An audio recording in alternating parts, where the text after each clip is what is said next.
Eric, for brunch, are you more of an eggs guy or are you a pancake, French toast, sweets guy? Tom, I'm doing both. I got to be honest. I'm doing both. I got room for all of it. So I start off with the savory eggs, steak and eggs. Give me a eggs Benny, lox, and then I have to have at least one pancake, at least one. I got to. That's always been my thing. Yeah, that's always been my thing. So it's a shot chaser type thing. Like you're going to have the salty and then the sweet. You can't have them separated. You just got to have something sweet afterwards. I like the way you did that. Yeah, chasing with maple syrup. Haha. Oh, nice segue. I'm going to go eggs all the way. Oftentimes for brunch, I've already had eggs in the morning because I always do eggs in the morning. And I'm like, you know what? I got to do an eggs Benny. I love eggs Benedict. And I know restaurants probably hate when I ask for poached eggs, but I love a good poached egg. I love a good poached egg as well. So wait, are you doing eggs Benny with like a crab cake? Are you doing it with the Canadian bacon? Another drop? What's the move? Ooh, I like the Florentine with the spinach. Sometimes I'll go with that if I'm feeling especially heavy. I'll go with like a pork belly or a thick bacon eggs Benny. So that's probably where I go. Yeah, I like the crab. We have a scallop dish as well, which is nice. But yeah, scallop Benny, crab Benny, sign me up.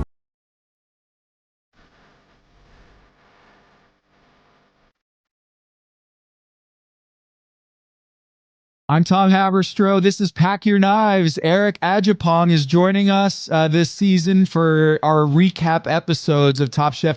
Eric, we've got 2 episodes down. This is the poutine and the Daniel Boulud episode. Lots going on in Last Chance Kitchen, which I'll get to at the very end of this episode. If you haven't already subscribed to our Substack, go subscribe now. We've got lots of extra stuff there for our paid subscribers, premium subscribers you can do for $5 a month or $50 for the year at packyourknives.com. Carly Levitt's doing some awesome work, Eric, over there. She just did a story about which Top Chef city do you want to come from? Like which city has the greatest bragging rights, like highest win percentage, the average finish placement in Top Chef. And believe it or not, it's not LA, it's not New York, it's Boston. Not Chicago.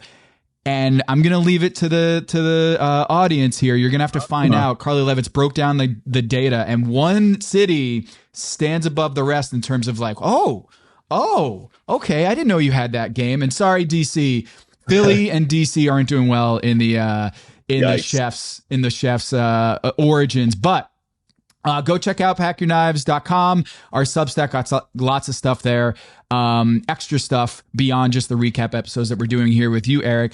And yeah, off the top, Eric, did you like this episode?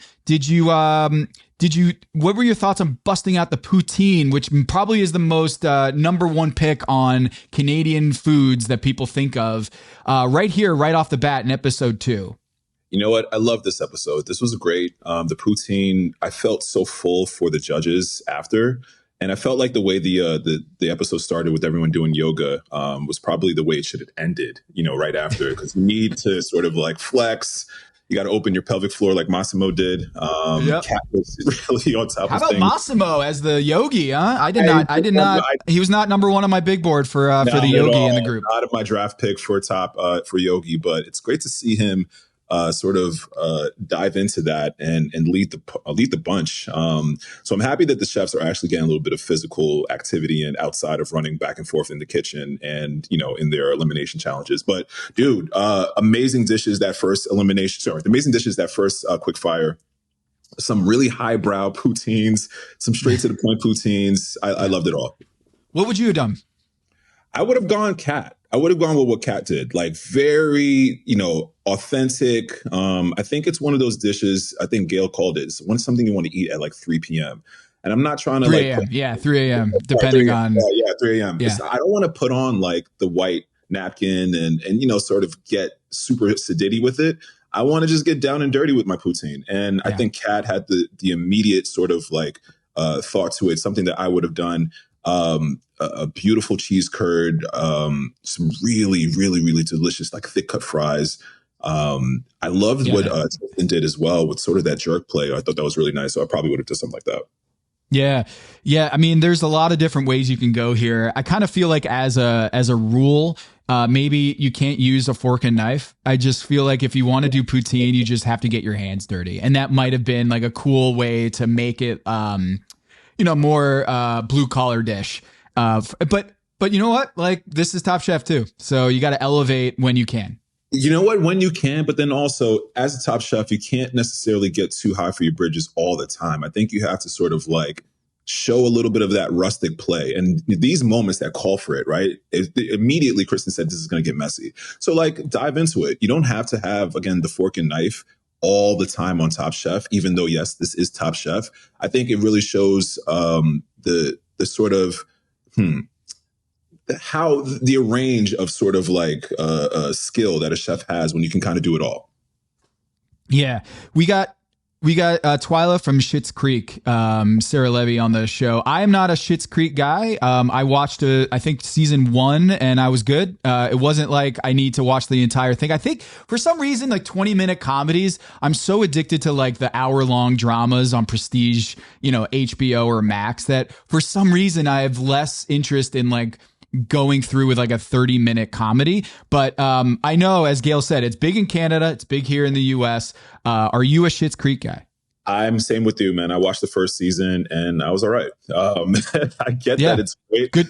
But it's not necessarily my poutine, my cup of it's not for me. But it's good to have someone from Canada also repping the poutine crowd along with Gail and letting us know what a traditional poutine, what it's supposed to be. And it feels like she's in the same spirit as Gail. It's going to get messy, and that's good. But I was surprised. Corwin right off the bat. Corwin saying he's never made poutine in his life. Big red flag for me. Big red flag. And we got... Who was it? Was it Shuai? Shuai was like, I practiced poutine nonstop before I came here. That's the Top Chef guy. Like that's the one. Who you want, man. That's who does their own research, man. Corin, I was so where you're going, bro. Like you know the destination, and to say that you've never practiced that dish. I don't know, man. I was a little disappointed in that. For myself in Kentucky, I actually took a recon, like a quick stealth recon trip to Kentucky, maybe like 2-3 weeks prior to me actually going ahead and starting that season. And I ate my way through the entire city, through Louisville, through Lexington. And I had all the bourbon that you can imagine. I went on the tours. I had, hot browns. I had so many hot browns and I knew it was coming. I knew the hot brown challenge was coming at some point. So like, you got to dive in, man. Like this is a once in a lifetime opportunity. So I was really disappointed in Corin, man, but Shuai. Yeah. Shuai brought it with the soy sauce fondant. I'm not pronounced. Yeah. And potato fontina smoked cheddar curds, and it was clear he had practiced this. Wins the quick fire challenge with the dish. It is not the kind of lowbrow traditional style poutine. Massimo also in the top. Cat also in the top 3 with their dishes. Massimo doing kind of like this potato roulade sauce, Mornay sauce, and beef reduction. That wasn't he's I think he's repping Canada very well. I'll just say that. I love his personality, his inventiveness. He's creative. He's outside the box. And all 3 of those, I would eat all of those dishes. And Shuai, if I didn't know it was poutine, I'd probably be very excited to eat it. Yeah. I don't know if I guess it was so delicious and just so thoughtful that, and it did have the flavors of a poutine that you got to give it to him, but it wasn't a traditional dish by any means. No, not at all. But again, this is one of those things when you practice and practice and practice again, you kind of have it in the bag. And to me, as all the cooks, and there's a lot of chefs in that kitchen, Shuai to me seemed like he had the most like linear focus on what he wanted to do. This is a dish that he clearly did like the night before he moved, like he flew out to Canada and practiced a bunch of times. Yeah, Massimo's dish. He's repping for Canada really well in the first two episodes, man. I think he would have been so disappointed and gone home in shame if he was anywhere other than the top three for this challenge specifically. So he had to definitely bring it. And then again, Kat's dish, we noticed that it was like highbrow, and then like straight to the point, sort of lowbrow. I think Kat did some really, really great food this episode, specifically this challenge. Yeah, I thought it wasn't going to be inventive enough. I thought it was pretty basic, is like she wanted to go traditional, but the fact that she went with like this this mushroom gravy with smoked soy, once she did that, I was like, oh, I'm in love with that concept. I love mushrooms, love soy, and you bring that kind of umami to the dish, it just takes it to another level. Yeah, the depths of umami that she brought. Initially, I got to be honest, I'm the opposite. I'm not a big mushroom fan unless it's like deeply roasted, a bunch of umami coming through. And when she initially explained it, I'm like, I don't know if I can buy into it. But then she went ahead and like romantically explained everything she was doing, adding that soy. And I'm like, yeah, I can definitely get the flavor profile to this. And that's that brown sauce, that brown gravy, so to speak, that you need. Yeah, she did great. All three of them did awesome. Yeah, so running through the dishes, Henry did this Parmesan Gruyere with scallion pancake with yuca and chili oil. Too spongy, landed on the bottom three. Bailey with her Korean shrimp, arrabbiata with mozzarella. Too many elements on her dish. And Paula, it was too wet for the French fry, the seco poutine with plantain sofrito, cotija cheese. When you get asked the question, did you fry this or was it in the oven? That's a tough question to get, right? Because that indicates that you didn't cook it right? Like you can't distinguish. Yeah, the texture wasn't where you wanted it to be. And yeah, that should be an immediate sort of like indication as far as like how you prepare this dish. If you're not very obvious, or if it's not very obvious, then you're probably in the middle or the bottom. Yeah. And Anya goes stroganoff with chanterelles, herbs. You kind of know her profile of cooking. She's going to bring that German, Russian style of cooking with every dish so far. So she has a very clear lane and style that she's going for, and she's good at it. Yeah, it looks beautiful. Anya's dish looks so elegant. Definitely not like, it's like poutine that went to Harvard. It was so beautiful, man. It was really, really nice, the presentation. But yeah, her focus and sort of direction as far as her cooking is very European centric. And I love that. She's not abashed by it. I think that's awesome. Tristan does the aji amarillo sauce, had good heat in there. The flash freezing of the fries with yuca. When he busted out the liquid nitrogen, I thought it was Vinny. Like I couldn't tell if it was Vinny. And then Tristan pops out and I'm like, oh, he's going for it for poutine with liquid nitrogen. Talk to me about that. Like, is that to cool down before you put in the fryer, or is it after the fryer you're going to want to use the liquid nitrogen to cool it down? After the fact, yeah. So I thought so too, man. He came through the smoke like Batman. It was so cool. Yeah, it's exactly that. So you do it like almost a double a cook situation. So you either boil them, steam them. In this case, you know what? I'm going to put a pin on that. How long did they have for this challenge? Because I think it was 30 minutes. Is usually I don't know about that, man. Because it seemed like they were doing a lot of cooking. And then I think it was Lena that called 20 minutes. I'm like, bro, this is like 30 minutes at least worth of cooking that they've been doing. But either way, yeah, Tristan, man, he came through with the liquid nitrogen.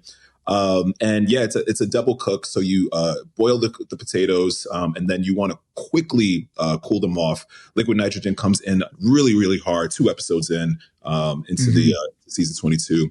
And it's a great technique to sort of get a really crispy exterior and a really tender interior for your fries. So I thought that was genius.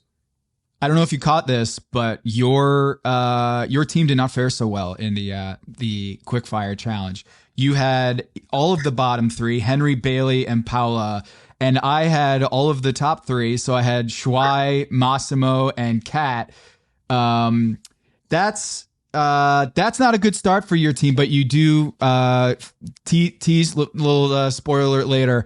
You did pretty well in the elimination challenge, but Shuai, Massimo, and Kat, a good redemption story for her is that poutine, she delivers cheese, like she's from Wisconsin. She knows what she's doing. Yeah, and she was also the first chef we saw this episode as well. So I don't know, man. I was feeling the way about her. She absolutely killed it. And yeah, it was good to see. You know what, man? You don't have to rub it in so much. The fact that my chefs had the bottom dishes, I knew you were relishing in that as soon as the results came out. I knew it, but it's all good, man. A little redemption for me at the end, a little bit. Did anything from the quickfire you want to hit on before we head over to? One thing I had a question for you. Henry says he needs grams in his recipe from grandma, that grandma didn't have grams or measurements in her recipes. Did your recipes that were passed down to you by your parents or grandparents, did they have measurements on them, or was it all just like back of the hand measurements? Oh, you got to be joking. This is all oral like history right here. Yeah. It's recipes that have been passed down via word of mouth, man. And it's wild, especially doing the cookbook.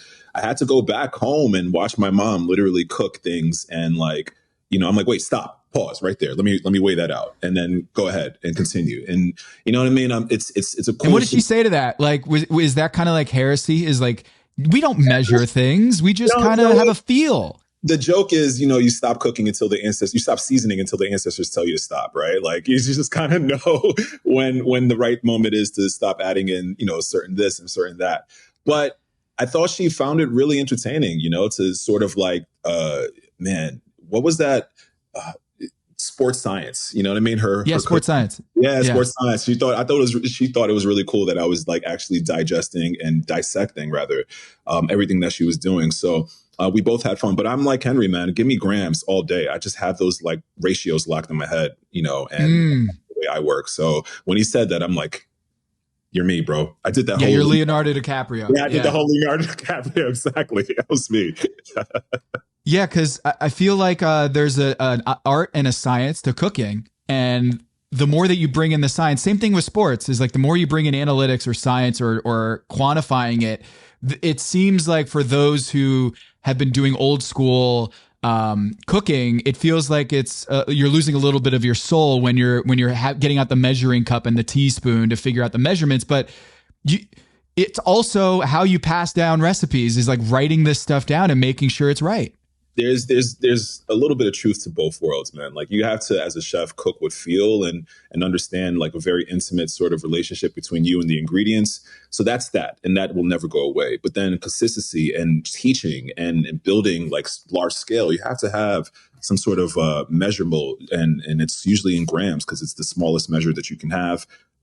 It's the most accurate, and you really, for the most part, create consistency throughout the entire dish. How many times you make it, whether if it's a batch of 5 or a batch of 25, it's going to taste the same. It's going to, the texture is going to be the same, so forth and so on. So they both consistency. Yeah, consistency is for sure consistency. Question for you. Last week, Paula, I think they got a shot of her putting a thermometer to take the temperature of her meat at one point and had a digital reading. Mm-hmm. Is that allowed on Top Chef? Like, are you allowed to test the temperature of your meat? Is that like something that's already in the kitchen, or is that something you got to bring from in your pack? No, that's already in the kitchen. I'm glad you brought that up too. We'll talk about that later on with Anya, bringing in your like certain things. But yeah, that's already in the kitchen.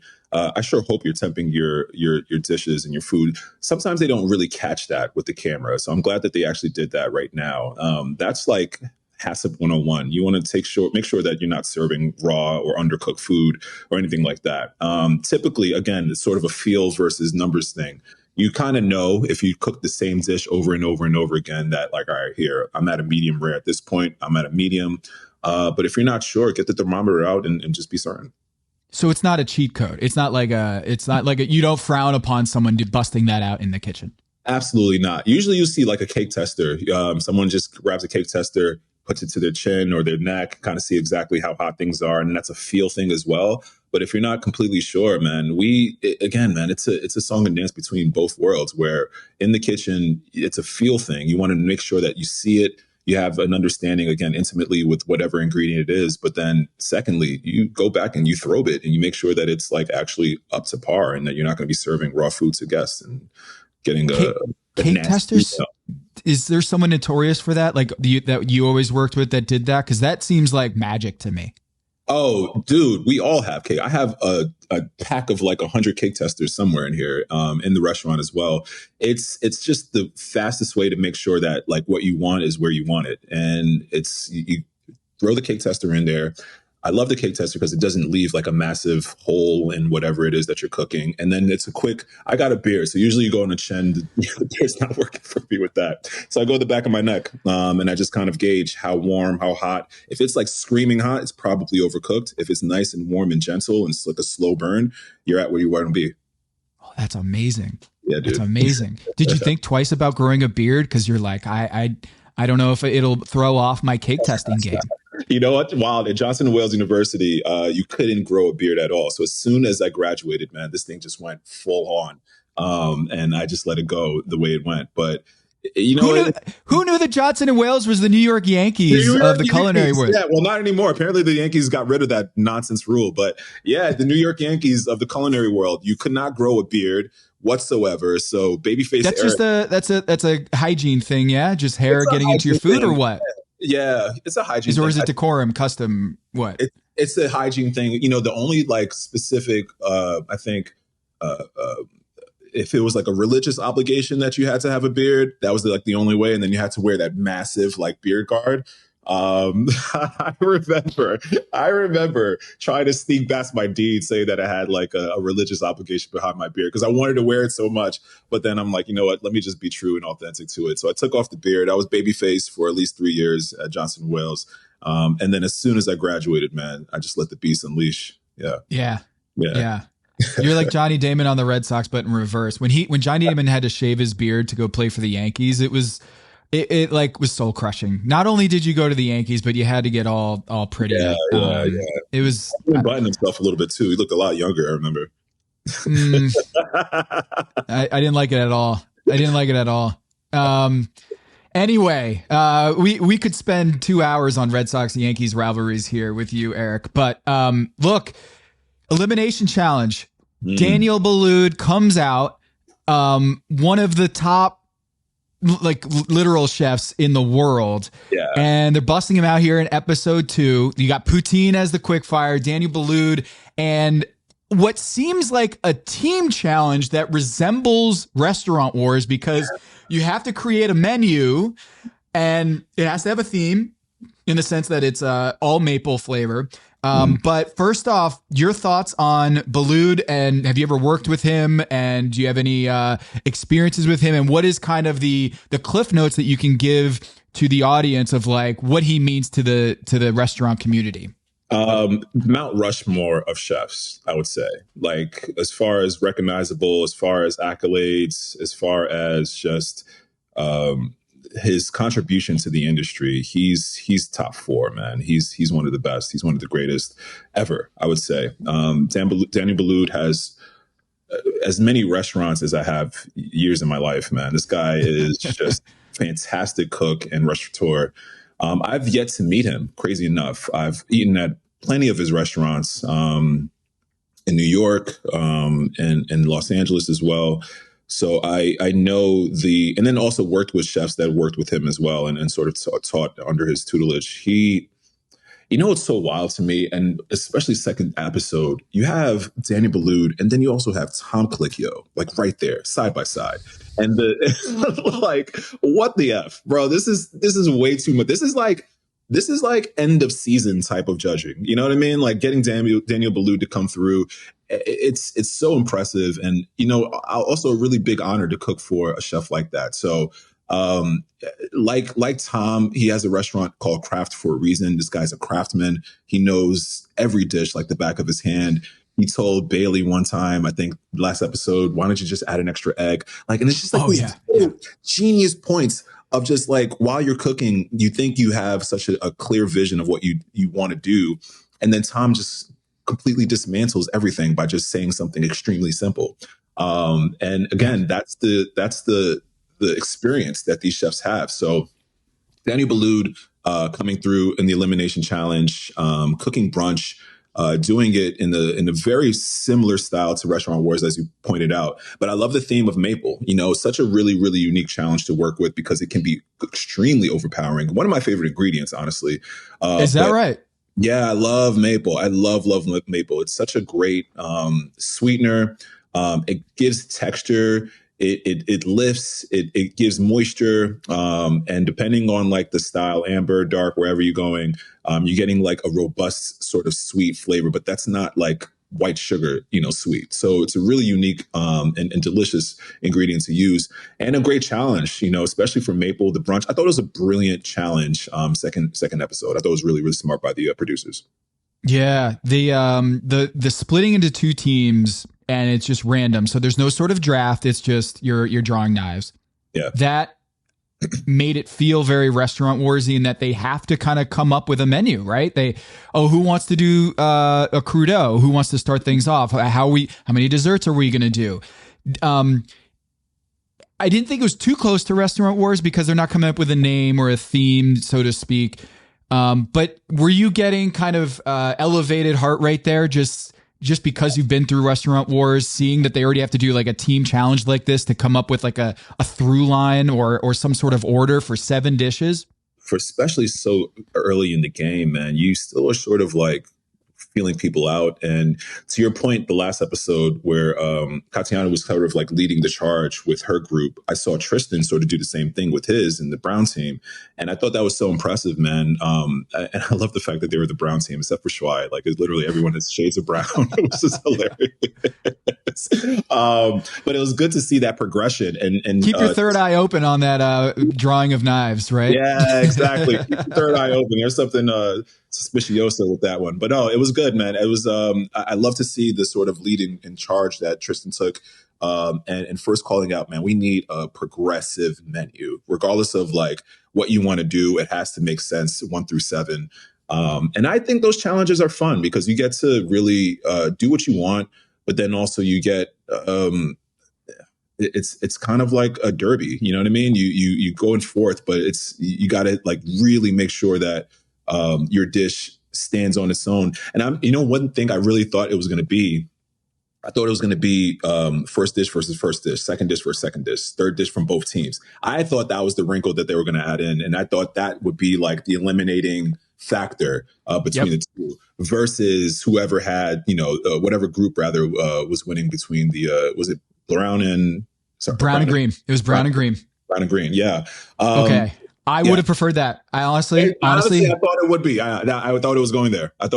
And that to me gives you a little bit of that sort of like head-to-head competition between the two. Like who had the better progression, but then also whose dishes in that progression were better. Yeah. On that note, there was this kind of team versus team competition with this twist here. They go to Whole Foods, they have their budget, they go by, and then you see Kristen Kish out of the woodwork in the shadows in the parking garage, and she comes, "Hey, funny seeing you here."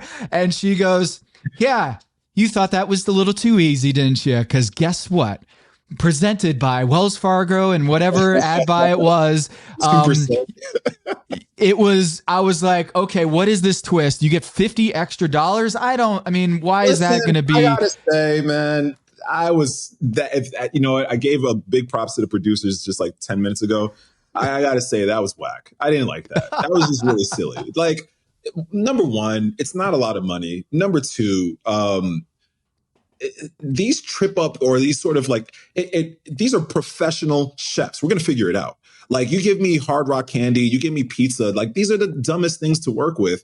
But then also like I'll figure it out. I didn't really think that wrinkle in the challenge was necessary. I'm pretty sure they had to just plug the sponsor in there somehow. But it wasn't, and it didn't really bode well for, it didn't really bode to be such a challenge for either team. So I thought it was sort of, it was just fluff. You know what I mean? It wasn't really necessary.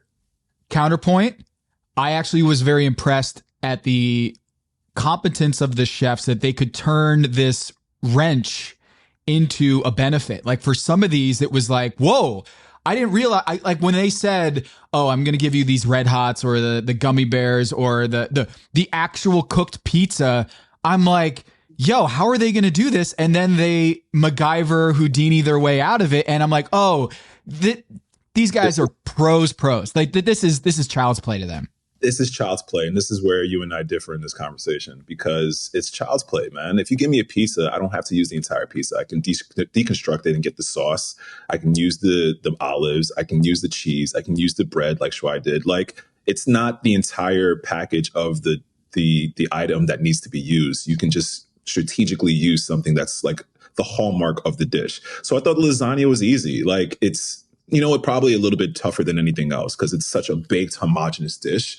So you have to really like deconstruct it. So that was a good pick. But can you just like blend it and then just get like some sort of puree that will make it? I don't know. This is pack your knives and go, please. That's terrible. Like, what?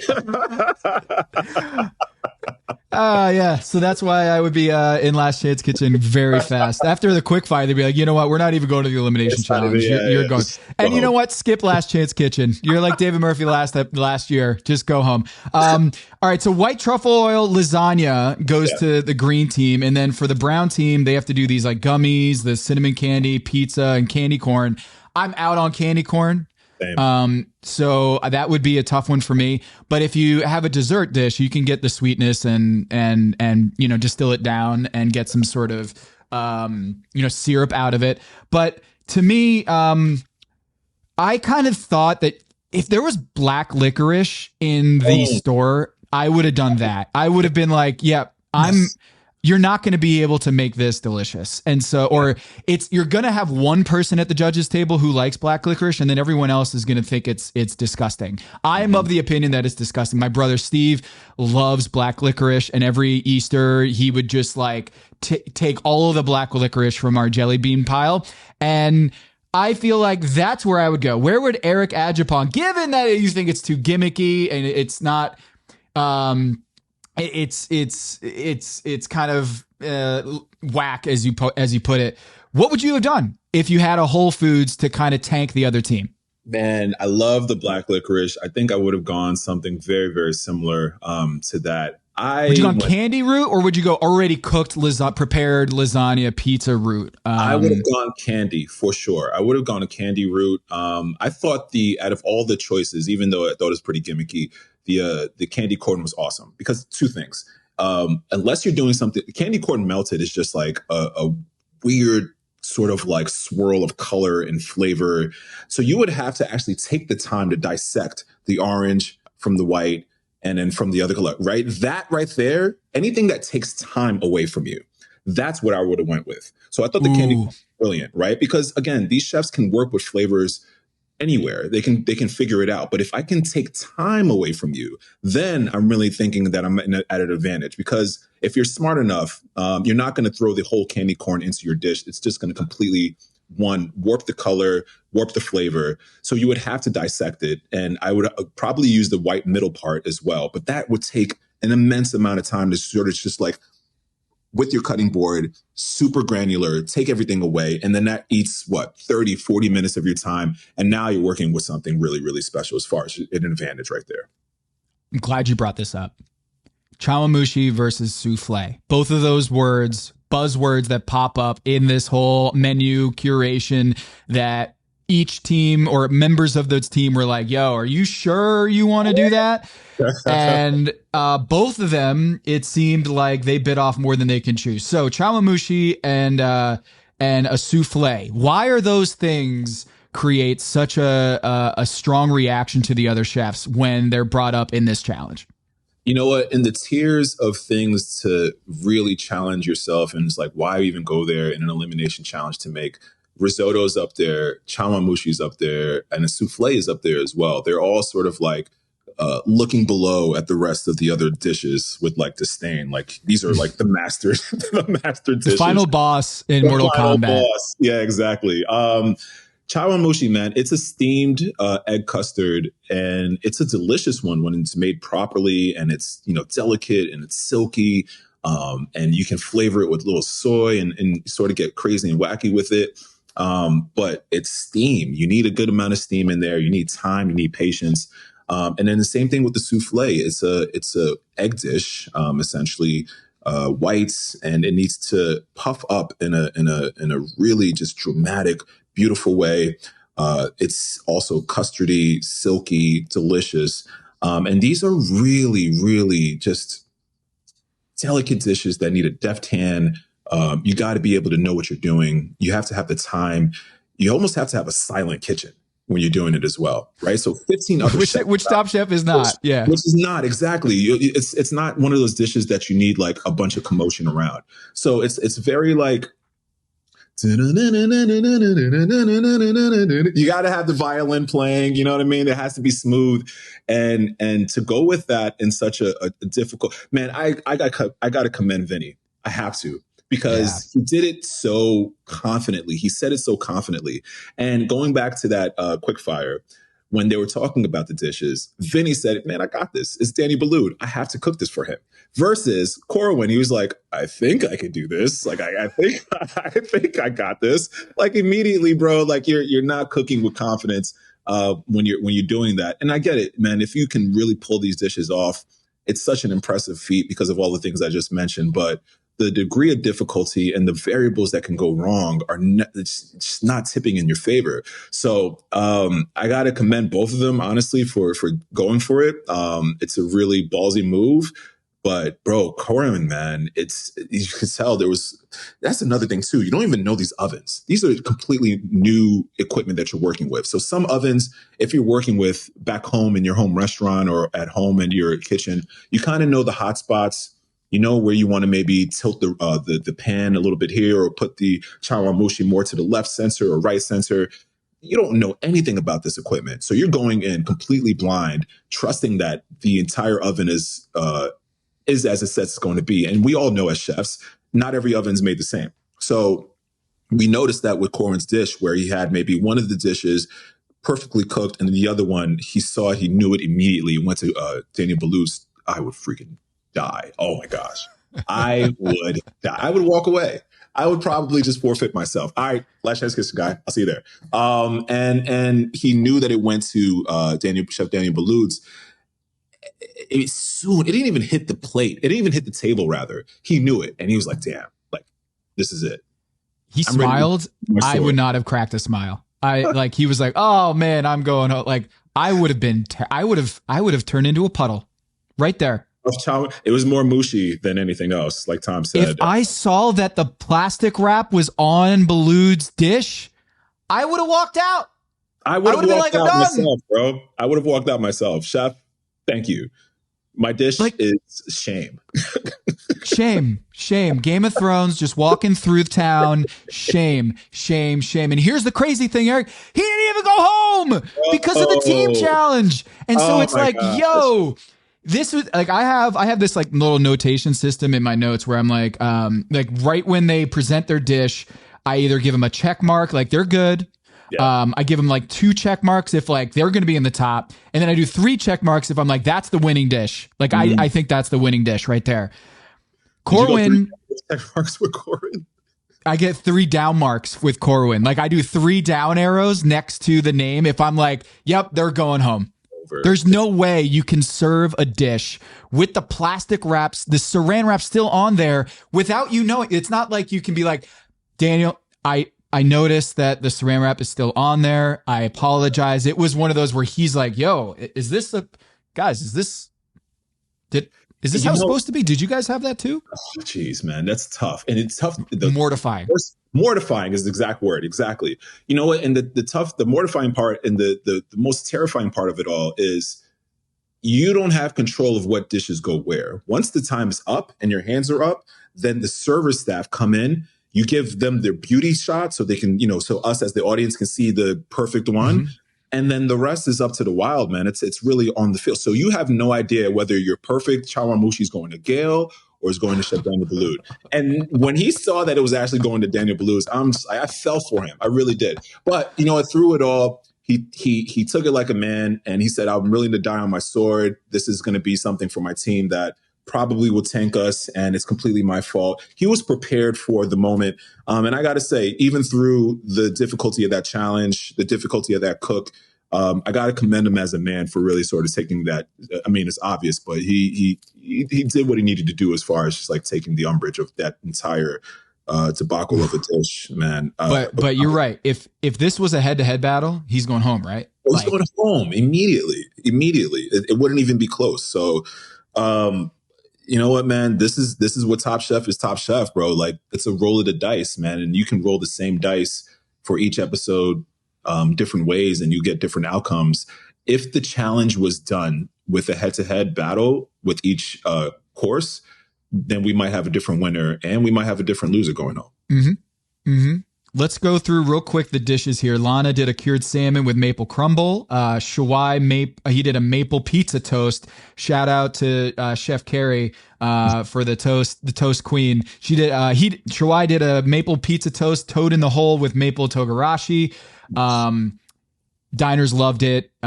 It works, Gail said. I thought it was pretty gangster that he turned this into like a really strong dish. Yeah. And they were like, it's not bad, actually. Cesar did the poached lobster with biscuit, maple butter, hollandaise, kind of like Benny style. Zubair did a maple tandoori fried chicken with scallion corn cake with spicy maple butter / yogurt. Tristan, the maple jerk steak and grits. Paula did a French toast with gummies, very sweet, they said. And Corwin, the maple tamarind pork chawanmushi, didn't finish the plate, left the saran wrap on. But what of those dishes from the brown team, anything that you wanted to shout out there between Lana's dish, Shwai, Cesar, Zubair, Tristan, Paula, and Corwin? Lana, great cure. Such a like deft hand again, as I was mentioning, with using maple and a great starter to everything. I thought she did a beautiful dish. Really, really played it up well as well. That looked just visually stunning to me. Zubair, dude, that chicken, he spoke so like highly of the dish, spoke with confidence. Yes. So romantically about it. He knew exactly where he wanted to go. It kind of worked with what he, is used to. So I'm so happy for him. We can't talk enough about the chawanmushi, but it is what it is. Man, Paolo doing the French toast and gummies. I thought that was going to be, it was going to be tough to be able to execute that, because it seemed like she had to deal with the kind of trap ingredients there. Yeah, she did. Paola not having the strongest sort of intro to season 22 right now. I think it's been 4 dishes in, and she's sort of just had not enough time, or just not getting the dishes to where she wants them to be. It gives me a little bit of worry, I got to say, for her in the next future rounds. But when she describes the dishes, they're so just, I think the accent helps, man. It's just like so beautiful. And the plantain poutine that she did in the quick fire sounded amazing, but it didn't sound like it really hit the way that the judges wanted to, or hurt that she wanted to as well. So I'm really pulling for her. I want her to do well. What else? The toes in the hole. Shawai with the pizza toast. Any thoughts on that? The toes in the hole. That was awesome. That's like a Brooke Williamson, secret weapon right there. So I think that was a great call to do toes in the hole, taking the pizza crust, deconstructing it, and making that togarashi with it as well. Dude, it looked delicious as well. So that was a really, really good dish.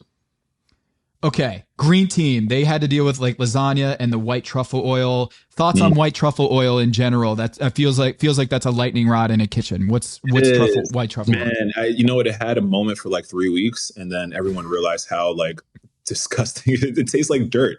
It's not as fancy as you think it may be, and folks are still getting caught by Whole Foods with like $30 bottles of truffle oil. It's really not that good. Not that all that authentic sometimes is like, exactly, you think right, you're getting truffle and it's exactly, good point. Not at all. You're absolutely right. So I thought the truffle oil a little bit is the trick. You can't put too much of it in there. It has to be like a drop or two, because it really would perfume and accent and really sometimes take over a dish a little bit too much. So that was a good pull. As gimmicky as that was, it was a great pull. But they made it work.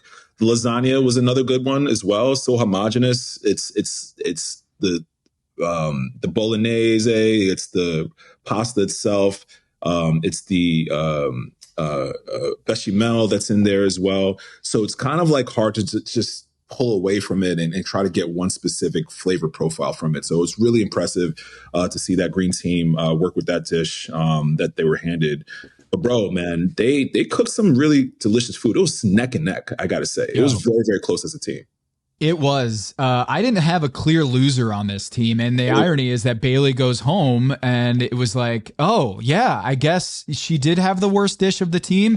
But again, this is the Top Chef wrinkle where if you do team play, you don't have to outrun the bear.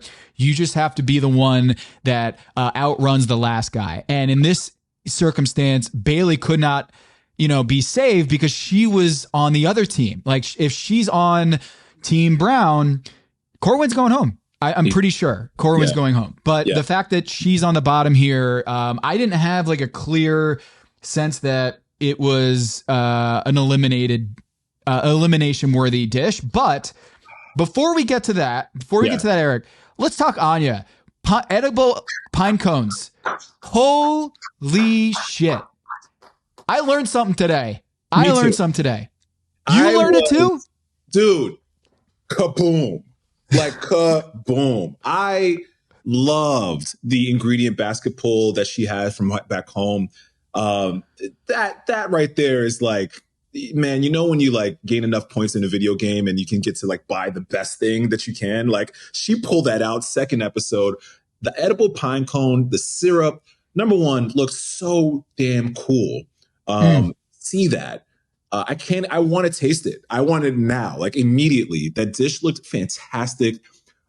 Anya, man, you have it on your team.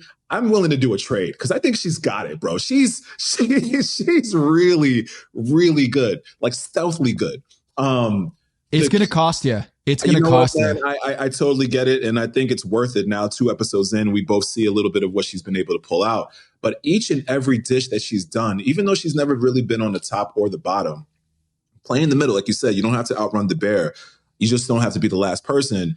She's both outrunning and ahead of the pack when she's with everyone else, man. But she's not.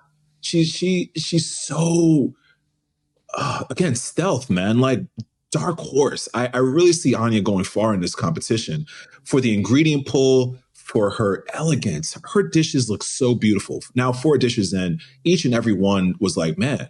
We've both said it at some point, like, yeah, I'd eat that right there.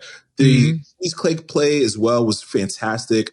The last episode when she did that beetroot chip, bro, like she can cook. She can really, really cook, man. She's awesome. I'm so impressed by her. But yeah, the fact that like she's done a couple things already in 2 episodes that make your brain go kaboom is really impressive. That you, Eric, are like, yo, she's pulling out some stuff, man. She's got some Jedi stuff that she's pulling out very, very early, and it's wow. Pine cones. All right, so I right around the corner is Pinehurst, North Carolina. Southern Pines is where Savannah Miller from last season's from. She's from Moore County, North Carolina. Pine trees everywhere. Yeah. I had no idea. I've been around pine cones my whole life. I had no idea they were edible, and I did some research on this because I couldn't believe that this is a thing. And it took a few searches to like get to what Anya was getting was like a Siberian Russian pine cone that it's like a delicacy where if you get it like young enough, small enough, then you kind of soak them or steep them. I don't know what the right word is in syrup and in like a jam. It almost soaks up it makes it a little bit more like jelly. And someone described it who did like a YouTube video eating this in Russia said eating a pine cone is like eating a pine scented candle jelly bean. And that makes sense in my head because what Sarah mentioned, the guest judge, she was like, I didn't realize how you could like eat a smell. Yeah. And I laughed at that, but like, I got to imagine eating a pine cone is a lot like it sounds, but with the syrup and the sweetness to it, it's not like eating a Cap'n Crunch, right? Where it's going to destroy the roof of your mouth. It seems like soft, like a jelly bean almost. It's just the way. Oh gosh, where do I start? So the pine cone in and of itself, I would imagine that it's like slowly poached. I think that's what it is. It's slowly poached. You have to get it young enough where it still has texture, but it has like a toothsome to it, right? It's something that you can eat through. I don't know if you ever put on cologne and some by mistake, like ever like sprayed a little bit in your mouth by accident. That's that's the sort of the thinking I got by it. Like you could taste the smell. I was just so tickled by how she pulled that out. But they loved it. It wasn't like... It.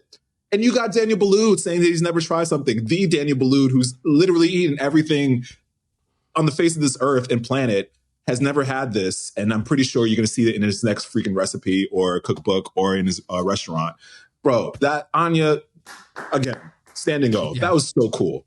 Why didn't Anya win? She was on a losing team. That's why. That was a winning dish, hands down. Winning dish. Winning dish. That's a winning dish. Winning dish. And you're speaking from someone who has Zubair on his team, and you're willing to say Anya had on its merit, the winning dish. That's the one that's going to stick with me throughout the season, right? I think so too, man. Yeah, 2 episodes in, we've already got like a Hall of Fame dish. I gotta say, one of the best dishes I've seen and described in TC history, bro. I'm there already. Like bringing out an ingredient that blows Daniel Boulud away. Doing it so elegant. The dish again looks so beautiful. It was such. I didn't even want to it was so picturesque. You know what I mean?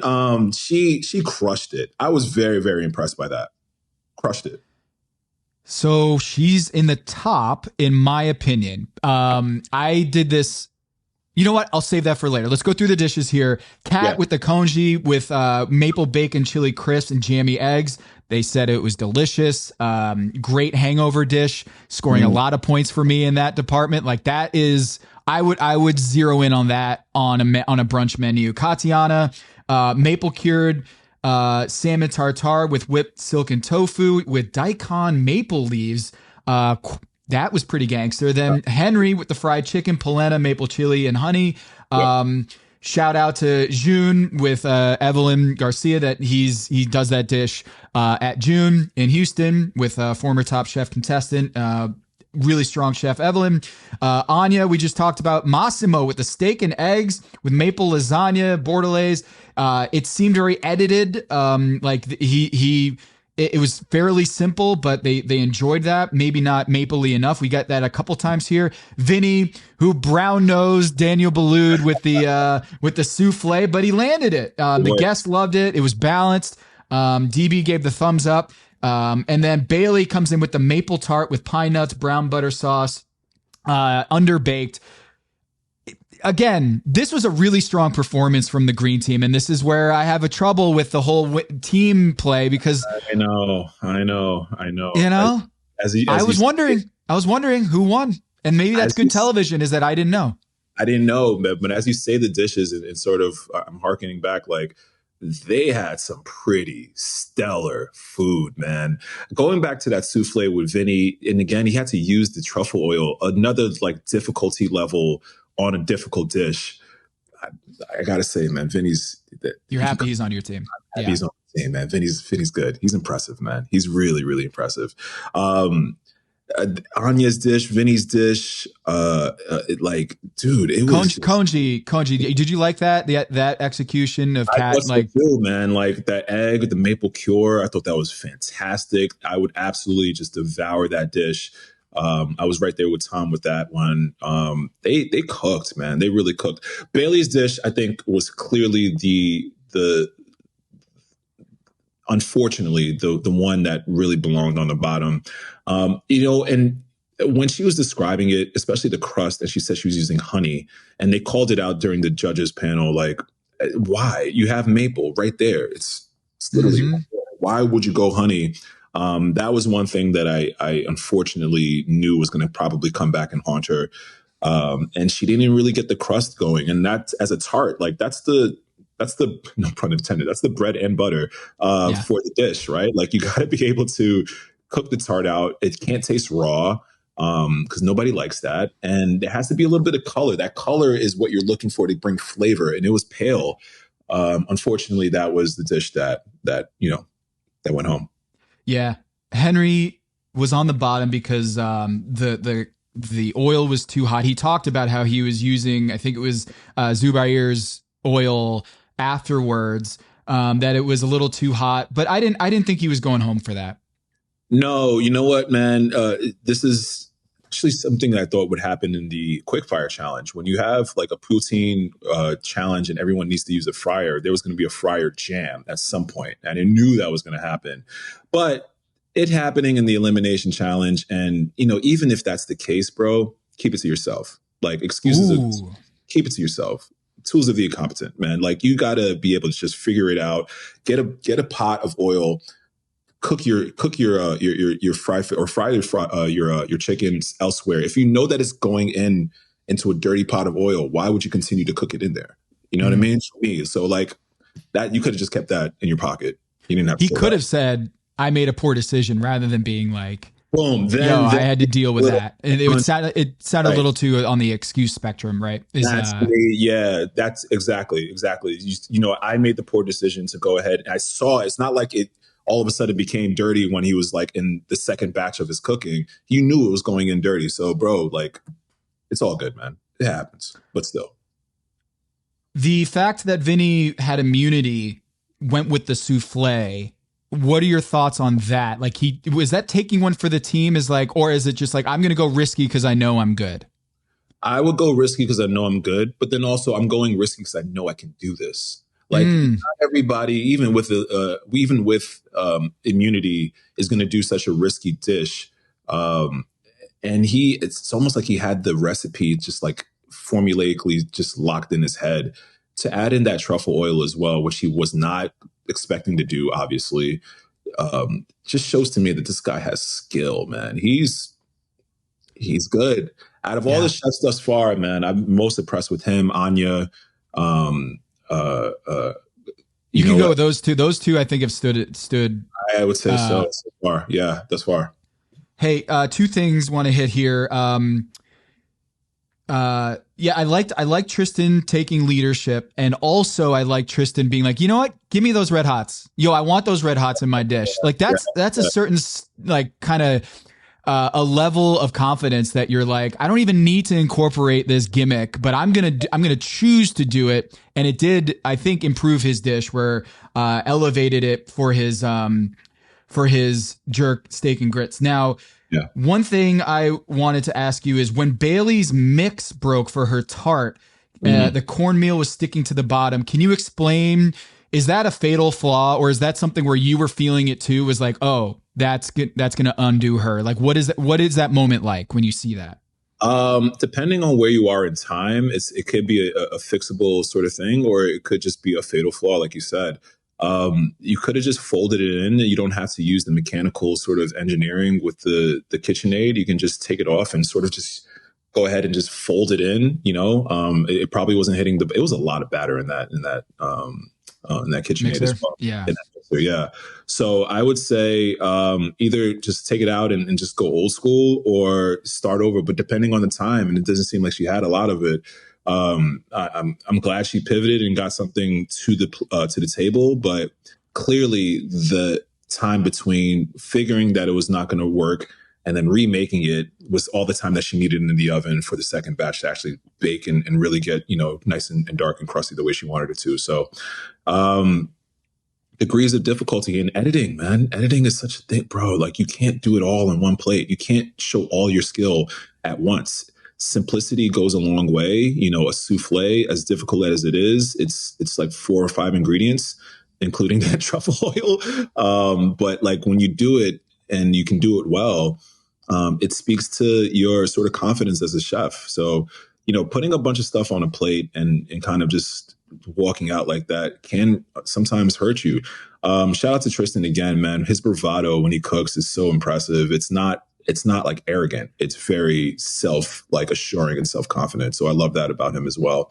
I had fun watching this episode, man. There was a lot of chaos in this kitchen.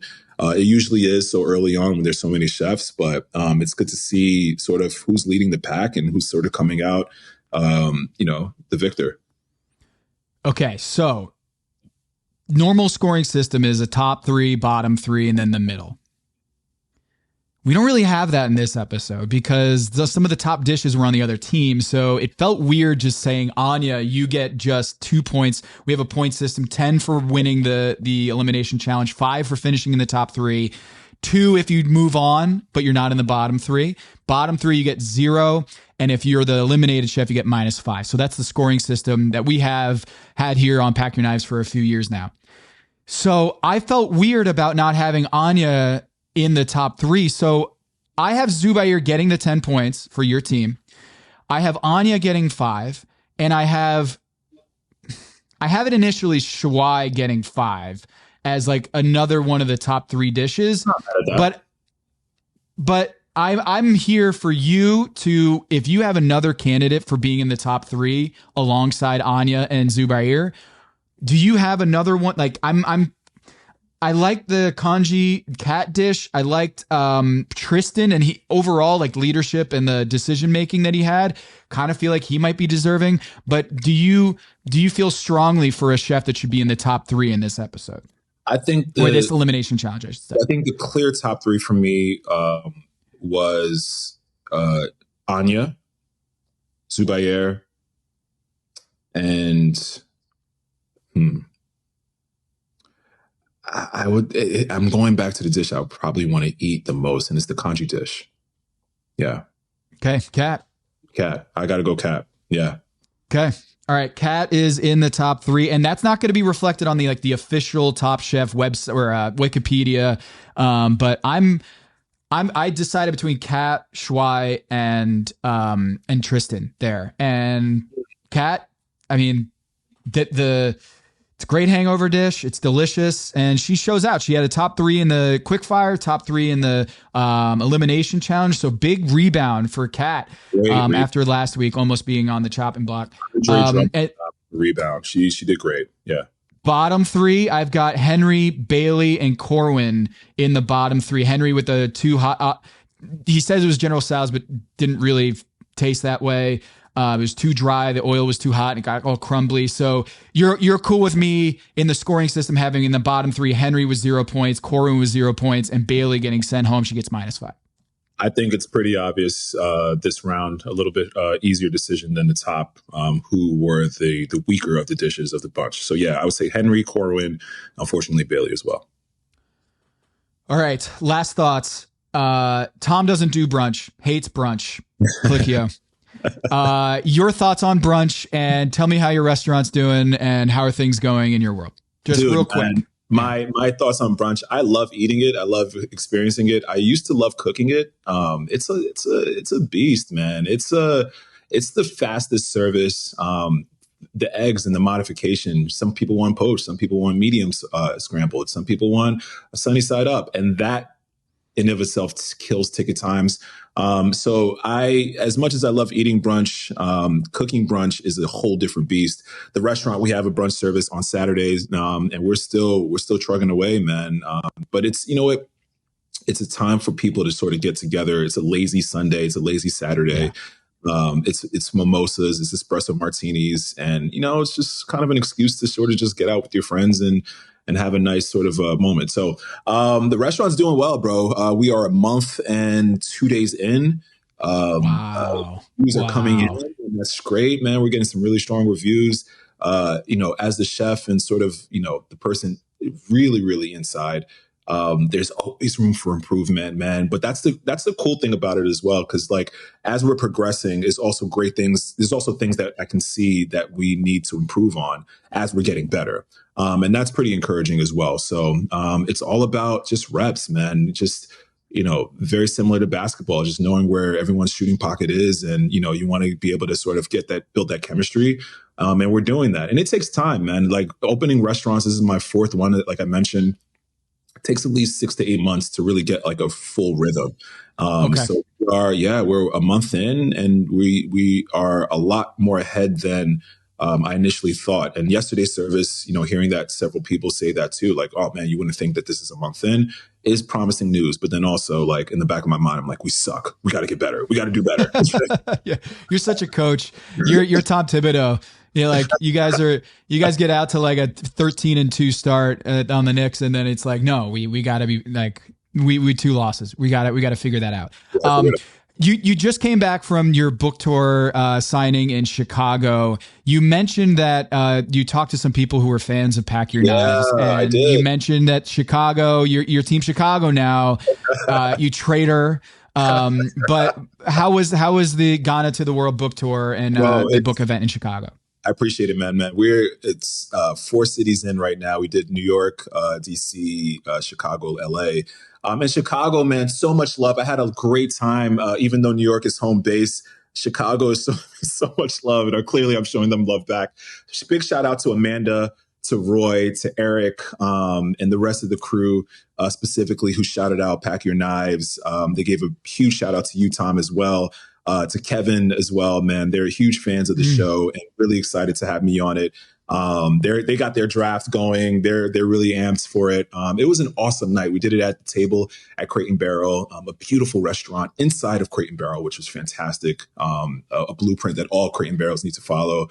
And shout out to Chef Jeremy and James and the rest of the crew that hooked it up for us. It was a perfect night, man. 10 out of 10. I stood and signed books from 6 to 10. That was probably the most autographs I've ever signed in my life. But it was well worth it, man. I got to see and touch tables and just get outside of my East Coast bias and see some folks from the Midwest. And it was awesome. Yeah. That's awesome.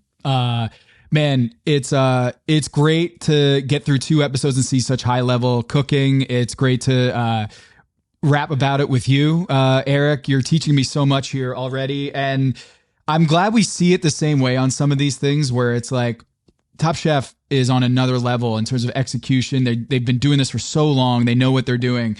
The team aspect on this episode, it was a curveball with the $50 add-in to tank the other team. But you know what? They keep innovating and they keep trying new things, and I applaud that. Okay.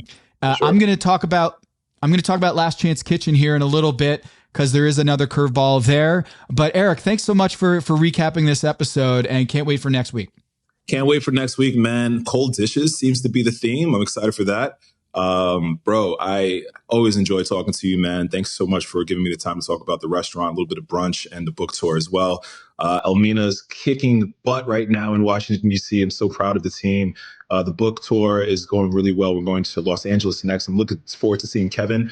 I'll see him and I'll bump into him when I'm out there as well. So, man, things are going up. Really excited, bro. Amazing. Congratulations. And we'll do this again next week. Yes, sir.